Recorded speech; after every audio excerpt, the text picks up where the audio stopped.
The Chaser Report is recorded on Gadigal land. Striving for mediocrity in a world of excellence. This is the Chaser Report. Hello and welcome to the Chaser Report with Dom and Charles. I'm Charles Firth, and today I am joined by an amazingly, like world touring guest, Randy Feltface. How are you going, Randy? I'm so great. Thank you so much for having me on the pod. It's an absolute delight. Where's the other guy? My replacement. Yeah, well, the thing is, he's very lazy, and you're in America, so you've got terrible time zones. So we're recording this early in the morning. It's like 8:30 in the morning. That is well before Dom ever wakes up. So. Oh, I apologise. I could have changed my schedule around to suit his late awakening times. But I'm very happy to be chatting with you, not to be undercutting our connection. Yeah, I mean we've got a rapport that goes back years. Oh yes, yes. I mean I remember us sort of kicking back the theatre days. The theatre days. Yeah, I mean, yeah, the in the 80s and 90s when we did all those. Well, undergraduate reviews. I think we probably, and correct me if I'm wrong, but I think you and I started out in the Rock of Stedfords. Yes. I think it was 85 was our first Rock of Stedford together. Yes. Yeah, we did that. That was amazing. It was like a Back to the Future kind of style. And that was, I think we did we do Wham? Was that Wham that we did? It was Wham. Yeah, it was all that. Back to the Future with a Wham. Oh, it was Back to the Future. That's right. Yes, no, Wham was the next year, wasn't it? It was Back to the Future was 85. Wham was 86. And then and what was the song that made the whole of the Sydney Opera House rise up? And there was that sort of riot. Wake Me Up Before You Go Go. Was that? Yeah. And you did, because that was when you did you had the pants with the press studs down the side. Yes. You did the reveal. Yes. And because I think I was 11 at the time. And yes, and I looked back at the footage, and we thought it was a standing ovation, but people were exiting. That's right. Hastily exiting. That's right. Mind you, I got lots of interest from the Catholic Church after that. I got lots of offers to go to Catholic Church private school school. Oh, yeah. So it did wonders for my school. It wasn't a waste of our time then. No, exactly. It worked out. And I picked up a lot that night, actually. Oh, really? You got some sweet Sydney Opera House action. Yeah. This is a great way to start, isn't it? We've really come out of the gates in the classy mode. But you're in Pittsburgh, are you? I am. I'm in Pittsburgh, Pennsylvania. I'm in the middle of a 3-month tour of the United States, traveling around all over the place. I'm having a blast. I'm finding this tour is really interesting. Like, I've toured the States a few times, but it's a wild time to be out here. There's a lot going on. Yes. And I know you've spent quite a bit of time over here in various capacities, and it really is like 50 different countries when you get down to it, when you start touring. Just the difference, even just the difference in what people laugh at from night to night, from state to state, is fascinating. Right, and so do you find yourself having to adjust, or do you just sort of be offensive to everyone? No. I mean, I do a bit of local material and stuff wherever I go, but I still do my act. I'm doing like 70, 75 minutes on stage, and it's just more like certain words. People in different states will react to the word rather than the joke. Like if I say the word consent, I've got one joke where I say the word consent, and some states they laugh at the joke, and other states they react to the fact that I've said the word consent on stage, like I'm some woke police kind of random creature. Yeah, and it's different. Like I have a few references to things like, even saying the word Second Amendment on stage gets some different reactions depending where you are. And you go woo in pretty much in the Rust Belt state. Yeah. Or just whoa, because generally my jokes aren't super pro guns. Yeah. So yeah, it's very, very cool. But I had one experience. I don't know what where we're going with this. I'm assuming you're going to drive us towards news and all sorts of chaser, controversial, edgy shit. But I'm just leaping straight into I'm on the road. I'm literally waking up every day, driving or flying to another state, performing to a few hundred people, and then doing it all again the next day. No, but I'm interested in, like, where does Pittsburgh lie on the political spectrum? Because you were saying just before we came on that you thought that they felt fairly blue nowadays. That last time I went to Pittsburgh, we went to this fucking huge fuck-off stadium and it was just Trump City. Right. Yeah, well, look, driving through Pennsylvania, there are still a lot of Trump flags and banners and stuff up in people's front yards and stuff. Like I drove down from Syracuse, New York, and on the way through, there was definitely some Trumpy shenanigans happening. But also, I need to point out that the club that I played here in Pittsburgh is called Bottle Rocket Social Hall, and it's like I think it's like 150 seat, like end on 70s style bar with like wood paneling on the walls and like a really cool theatrical owner who's like programming like alternative comedy nights. And so I think the audience that I attract are very much like my US audience are coming, and they're all kind of pretty much nerdy gamers, very sweet, full spectrum in terms of, you know, queer culture and different kind of approach to the world. So I don't get a lot of Trump fans at my shows, I would wager. So maybe my impression of how blue Pittsburgh is just the 150 people that came and saw me on a Friday night. They're the only 150 interesting people in Pittsburgh. The only 150 left, yeah. But it's a very cool city. But I mean, I did have one weird experience. Sorry, you go ahead. No, I was going to say Pittsburgh was the site where Uber started trialling their Tesla for self-driving Teslas. It's actually quite a progressive city in terms of tech and hipster culture and stuff like that. Like they went, oh yeah, where should we test our new self-driving technology? Pittsburgh, which, you know, like if you understand anything about American politics, you go, that was an old steel city, you know, like coal city, but now it's sort of, it has updated itself. You know, I'm vegan. I got that into the podcast pretty quick. But Wow. the reason I bring it up is every time I go to a new city, all I do when I walk into the city is I put the word vegan into Google Maps and find where the vegan restaurants are, so I know where I'm going to eat.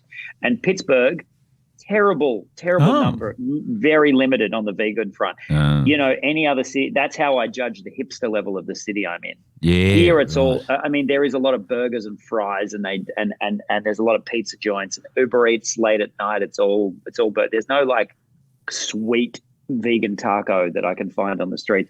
That being said, though, the Tesla thing, I was in San Francisco recently. Oh, wow. And the self-driving cars, they're driving around, still figuring out how to operate on the streets of San Francisco. Shitloads of them. Do they run over people much? I didn't see any collisions, but they've got little whirly cameras on the roof, and they look, you know, they're very sci-fi looking cars driving around. I do deliberately walk in front of them as often as possible just to test the efficacy. And also knowing that you'll clean up if they fail, like, you know, it's sort of a win-win. Oh, exactly. I'm going for litigation. I'm in the States. I know how it works over here. I'm literally trying to sue someone every day of the week. Have you seen any shootings since you arrived? How long have you been there? No, I've been here for a good month and a bit. Yeah, right. So far, haven't seen any shootings. No. I've been keeping it pretty low key on that front. Yeah. You never know though, do you? I'm not going anywhere that's particularly. I was about to say I'm not going anywhere that's particularly likely for me to get shot, but I could go to a fucking supermarket at this point, couldn't I? Yeah. No, I keep a pretty low profile over here. I mean, the big news obviously is this week that I've been experiencing is Tucker Carlson. Yes, and so did you have a role in that? Like, did you bring up Rupert and? No, but I don't know if I'm actually allowed to say this. My publicist is looking at me from across the room, shaking her head violently, but I'm going for it. I have been named as his replacement. Oh. Wow! Yeah, so they've replaced one puppet with another Muppet. Exactly. Yeah, I'm taking up the mantle of the Fox News primetime. The Felt Report will be starting. Wow! Next week. They're giving a week, just a week between Tucker's firing and me stepping in. Yes. But yeah, very excited about that. So I'm actually keen to pick your brains. Yes. As far as how hard you think I should go as a new right wing political reporter. Well, there's two aspects to it, isn't it? There's on-screen persona and off-screen behaviour, right? So I assume you probably the week delay is just to give you training in how to harass staff and bully people and be awful to people, right? Just so that you fit in to the Fox News culture. Right. Yeah. So that's what the cultural training. Yes, that's that I'm right. doing is. So yes. I see. Okay. Yes. Cool. Okay. Yeah. I'm so glad I'm talking to you about this because I'm pretty nervous about it.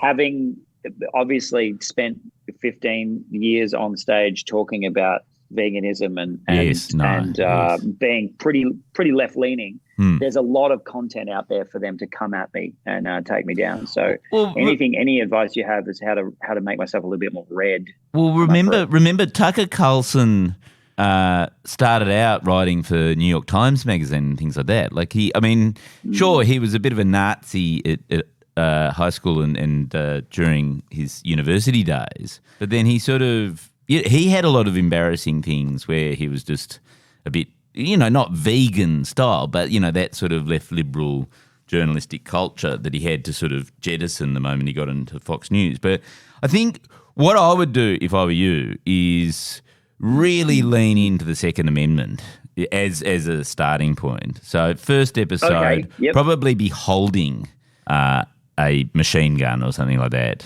as you go to air. Some sort of assault rifle. Yeah. And just wave it around so that all the sort of camera people and crew get slightly scared every time you start on another talking. But maybe you should have a segment called Bullet Points, right? And every time you make another bullet point, you shoot the gun.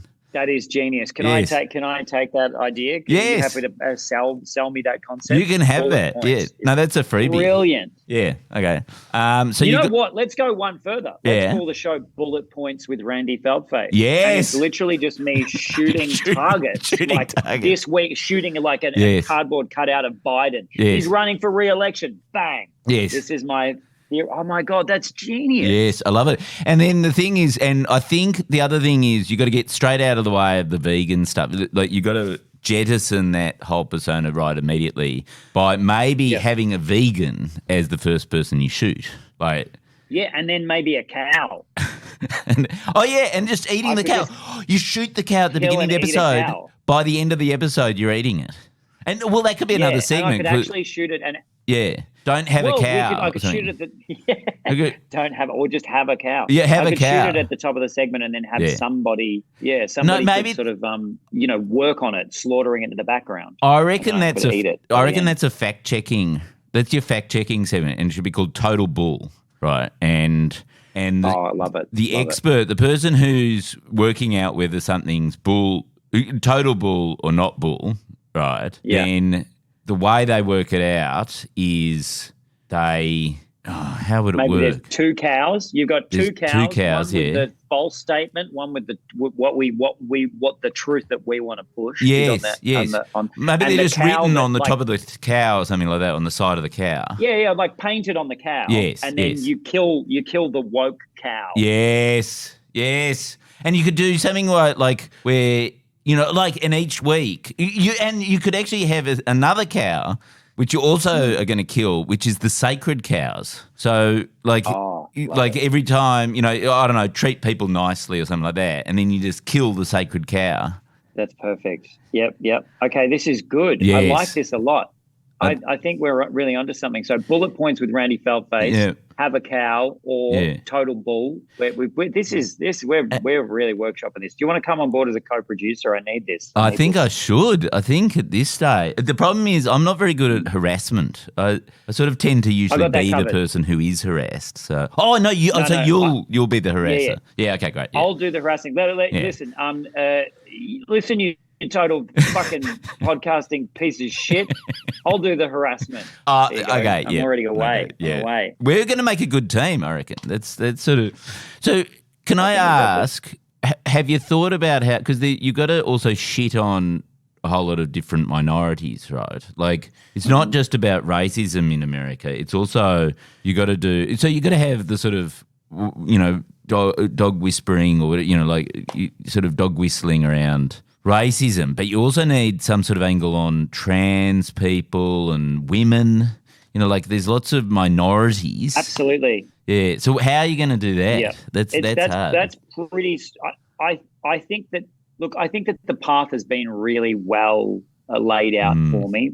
Yes. There has been so much. So much of that work has been done. The groundwork has been done. Yes. I don't think it's too difficult for me to pick up the mantle of talking about. To pick up the mantle of transphobia and I guess my opposition to any options as far as reproductive health goes. Yes. And just run with that. It's really about how to make it fresh.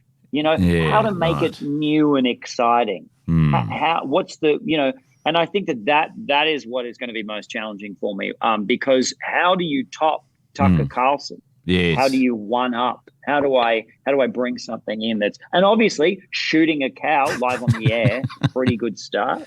Yes, but it feels like that might get it tired after a few weeks. You need a few different types of segments. I'm really struggling because Tucker Carlson was just so angry all the time. It feels like you can't really, he just looked angry. Can you even look angry? Can you actually do an angry expression? I can, yeah. And the benefit is that he and I both only have the one facial expression, which is just sort of that sort of gaping mouth confusion at the state of the world. Yes. I think I can pick that up pretty damn quick. Okay. But then how do we freshen up transphobia and abortion stuff? I think that should be the byline of the podcast. Just in general, how do we freshen up transphobia? I think if you just put that on where do we listen to this? Wherever you get your podcast. Because some of the problem with transphobia, of course, is that all the really great proponents of transphobia keep dying. Like, we're going to run out of transphobes at this rate. You think we're on the verge of running out? I feel like I'm not sure that we're in danger of there being not enough transphobes. If anything, we could get rid of a few more. But could we do some sort of is there some sort of theatrical way to deal with transphobe? Is it something where you get a sort of, how in Australia we've got Q&A and stuff like that, where you invite a sort of broad representation, like the 100 most, different people with different opinions, and then they all ask questions. Could you do that, but only with transphobes in the audience? So you just have 100 transphobes, and instead of Q&A, stack the deck. It would just be because they're not very inquisitive. You just I don't know, yeah. And then you have one transgender person in the centre, and how would it work? Yeah, I don't know. I don't know. I'm not sure I want to finish that. No, I don't want to either, yeah. I think you've just wandered yourself into a creative cul-de-sac, and I just sat back and I was just waiting. Where's he going to go with 100 transphobes and one person who identifies as transgender? Well, the thing is, a lot of the transgender, entertainers are very, very entertaining. It might actually be, maybe it's one of those win them over moments where, it's thumbs up or thumbs down, Roman Colosseum style. I see. What about we combine all of it? We put the transphobes in the audience, and arm the transgender person with a semi-automatic rifle. With a gun. Yeah. Yes, and it's sort of tables are turned type thing. Yeah, and then it's really yes. Yeah. What's your publicist thinking now? My publicist has actually left the room to vomit in the other room. So I think we're in all sorts of strife there. The Chaser Report. Less news, less often. Okay, so it's called Bullet Points with Randy Feltface. You've got a week. Bullet Points with Randy Feltface, coming to Fox News, prime time, non-stop, all the segments. Obviously, I'm going to be shooting things. Yeah. That's first. And we're going to keep it fresh every week with whichever subculture is being victimized. We will come up with a creative and fresh way to publicly assassinate them. If you do an oppressed minority a week, you've got years of material there. Absolutely, because, I mean, well, not just oppressed minorities, but just generally, I mean, again, like this woke concept, like how many more things will get vacuumed in to being perceived as a threat. Yes. You know, by the liberal. Yeah, I think there's a lot of places to go with this. I'm just excited to take it out on the road next year. I'll do it. I think I'm going to do a year on Fox News, and then I'm just going to hit the corporate speaking circuit, just fucking clean up. Yeah, because what's Tucker going to do now? Like, I was talking to Nick Bryant yesterday, who's this expert on America. He's a BBC guy who now lives in Australia, and he was saying, whenever anyone leaves a platform like Fox, they kid themselves that they actually weren't just the platform. You know, like their whole fame was not formed from the platform. And then they fail. Like Bill O'Reilly sort of just disappeared. Like he was the biggest thing on cable news, and then he just disappeared the moment he lost his platform. And his prediction was, Tucker Carlson will just fade into obscurity fairly quickly. I'm thinking Tucker Carlson, 2024, surely he's got to run for president.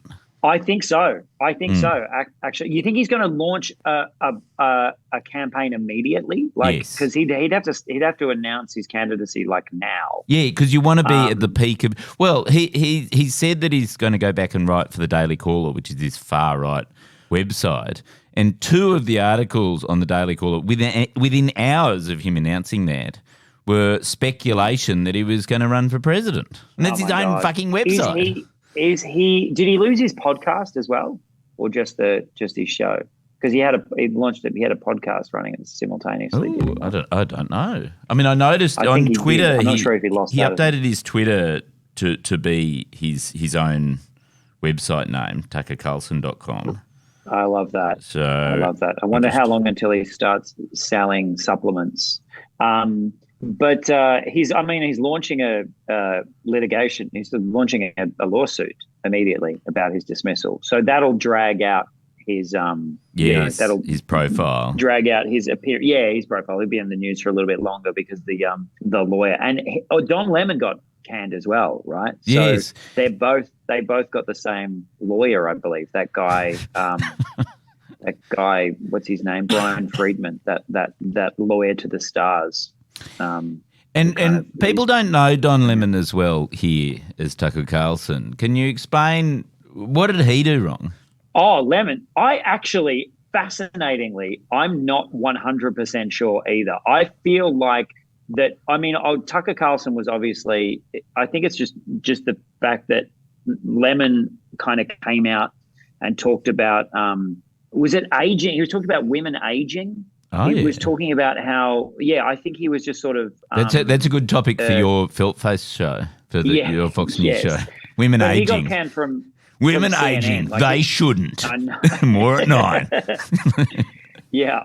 But that's the other side of the aisle in some respects with CNN. I guess they're a little bit less Fox Newsy, but he got canned from CNN because I think he just, I don't know. I feel like he talked about women aging, and he was sort of, and then he was rude to that Native American that guy, one of the commentators who was sort of identifying as broadly, non-white, and Don Lemon went, well, actually, I'm an African American. I'm black. My experience as a black man trumps your experience as an Indigenous American, also non-white man, and was very dismissive on air. So I missed that one. I feel like everyone's just talking about the fact that he was a little bit offensive around the longevity of women. Yeah, they call themselves eye candy, and yet they start fading. Yeah, I think a little bit of that. But I find that I'm not sure. I think that was back in February he made those comments. So I'm not sure. I think it's just interesting timing. Yes. And the link really is that Lemon and Tucker Carlson have both hired the same lawyer to try to get them a massive settlement on the way out the door. Maybe, can I just speculate here? Yeah, if this is going to involve me shooting one of them on my new show, continue. Maybe you could have them on the show, and each week the viewers have to vote on which one you shoot. Like, okay. that segment would only last 2 weeks. But no, I'm speculating the Dream Team presidential ticket. Lemon Carlson or Carlson Lemon, maybe 2024. Carlson Lemon is good. Lemon Carlson sounds like a new flavor of some sort of beverage. I want to get me a Lemon Carlson. They can be your sponsor for your show, for your Fox News show. Yes. Lemon Carlsons. Because you need to be into My Pillows. That's the sponsor. For, like if you're. Oh no, I'd have to do some sort of Bud Light promotion. Oh, right? Yes. So I'm going, all of this. Have you been following the shenanigans with Bud Light? We haven't covered it on the podcast, but for listeners who don't know about it, so Bud Light, it featured a transgender person for about 5 seconds or something on some Instagram post. Yeah, right? It was like a promotion. They had a transgender influencer just basically saying how good is Bud Light, and absolute uproar. Yes. Absolute uproar. Yes. To the point where they have like suspended a couple of executives from the company and Bud Light's sales have just like crashed. Really? Yeah, absolutely. People are calling for a boycott of the brand, and it's amazing. Because I would have thought it did more damage to the transgender community endorsing Bud Light. That's a horrible beer. Yeah, I know. It's terrible. Out of all of the beverages, It just sort of wiped away any sense that transgender people have taste. Right. Just ruined their reputation. Yeah. What's the equivalent in Australia? Like, what would be what are we talking? Like, some sort of, what's the shittiest beer? What's the shittiest beer in Australia? What could possibly compare for people who are not following this story back in Australia? Yeah. Who could come out and drink a beverage? Well, it would be 4X, wouldn't it? 4X Gold. Probably. Or something. Yeah. Probably. Is it a beloved? Yeah, particularly in Queensland. Oh my God, can you imagine? Yes. The uproar. It'd be 4X Gold. All right, that is your mission. That is now, I'm handing you the gauntlet that you need to get someone to an influencer in Australia to do a 4X promotion. Yes. Not authorized by 4X, but just do it to get rid of 4X. I once auditioned to direct a 4X Gold commercial. This is many, many years ago. And the casting process was hilarious, right? Because they didn't want to say, we only want white men in the ad. But the casting process, this was before I was brought, like I didn't get the gig, but it was amazing how they just all turned out to be white men. So, What are the odds? I know, it was amazing. And it was like, and there's no women at all, because they bought an island called the 4X Island. Right. And it was sort of like, it's like the dream utopia of, where instead of water, there's 4X or whatever. But it was just white men. It was like, that's not a utopia. In no universe is, there's a desert island. Let's stack it out with ochre Aussie males in their 20s and 30s. Like, that's dystopia. Yeah, let's bomb that island. I think it's the take home from that. Yeah. Mind you, nuclear testing on that island. They'll be your core demographic when you do your Fox News audience. It'll be white aggrieved men in their 20s and 30s, won't it? Yeah, and I have to figure out the quickest way to radicalize them. That's my mission now. How do I radicalize my audience? What you should do is you should pretend that you're doing sort of talking points from far right sort of, I don't know, thinkers like Jordan Peterson, but actually slip in a bit of Marx or Simone de Beauvoir or foundational, Catherine McKinnon, like foundational feminists. I love that idea. Yeah. Maybe I could start. Yeah, because you've got to bring them down from the inside, right? Yes, okay, exactly. So this is now the play. Yes. So I'm gonna subtly start leaning people towards the left. Yes. Because that's pretty much how that whole network works, right? Misinformation fed in a confident way and pitched with anger. Yes. No matter what it is, that message will cut through. Okay, great. And suddenly you'll get people going, yeah, I'm angry about the lack of equality between men and women. Women should actually earn 100% of a man's wage. Absolutely. I think I can get there. I think I can turn around these restrictions on abortion first up straight away. Yes. That'll be easy. Yep. Well, I think it's because how would you do that? You just trick them. You just trick them into thinking that it's a further restriction on women to be able to choose to have an abortion. Yeah, you have to pitch it in a way that it's still hateful. Absolutely. It's super hateful, but that it's somehow spin abortion into an issue which is good for white middle America. Yeah. Okay. Cool. And we'll just do that with everything. Probably just play on the mistress angle for that one. I'm not sure, but we'll figure it out. Yeah. We'll figure it out. Well, especially all the religious pastors who the far right religious pastors who are pushing all these laws, they would all have mistresses. And I think round about now they'd be going, oh, this is a bit of a problem. The whole Yes. Yeah. And I'm also sponsored by a far right religious pasta restaurant as well. The other kind of pasta. Yeah, right. So it's an Italian restaurant staffed purely with priests. It's called Pasta, and they are my key sponsor along with Forex. That's great. Oh, the Murdochs are gonna love you.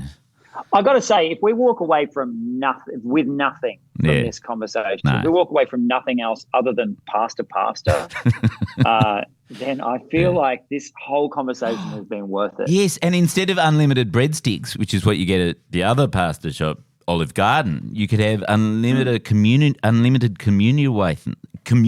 Oh, they're so filling. Those don't fill up on wafers. Yes. Oh, I'd love it. I'd love a second round of pizza, but I'm full of the body of Christ. Yes, exactly. Oh, and all your water. Would you like water? And it just instantly turns into wine as they pour it out. Oh, I love that. Tell me that would not be a success. Yeah. Sorry, officer. I've had too many blood of Christ on the way home. Okay. I haven't had anything to drink, but I've got a whole lot of blood of Christ in my body. Yeah. So much blood of Christ. Okay, we got this sorted out. Okay, good. Productive chat. Well, now, Randy, you're on a world tour. You're in America at the moment. When are you coming to Australia?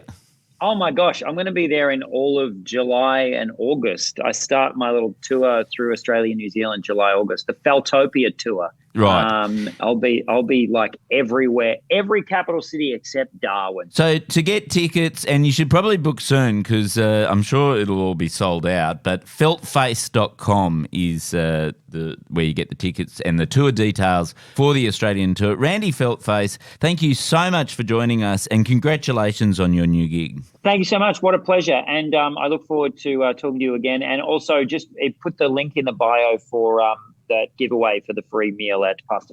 Oh, yes. Yeah, absolutely. Yes. Get everybody on board that. Yep. Our Gurus from Road, we are part of the Iconoclast Network. We'll catch you tomorrow.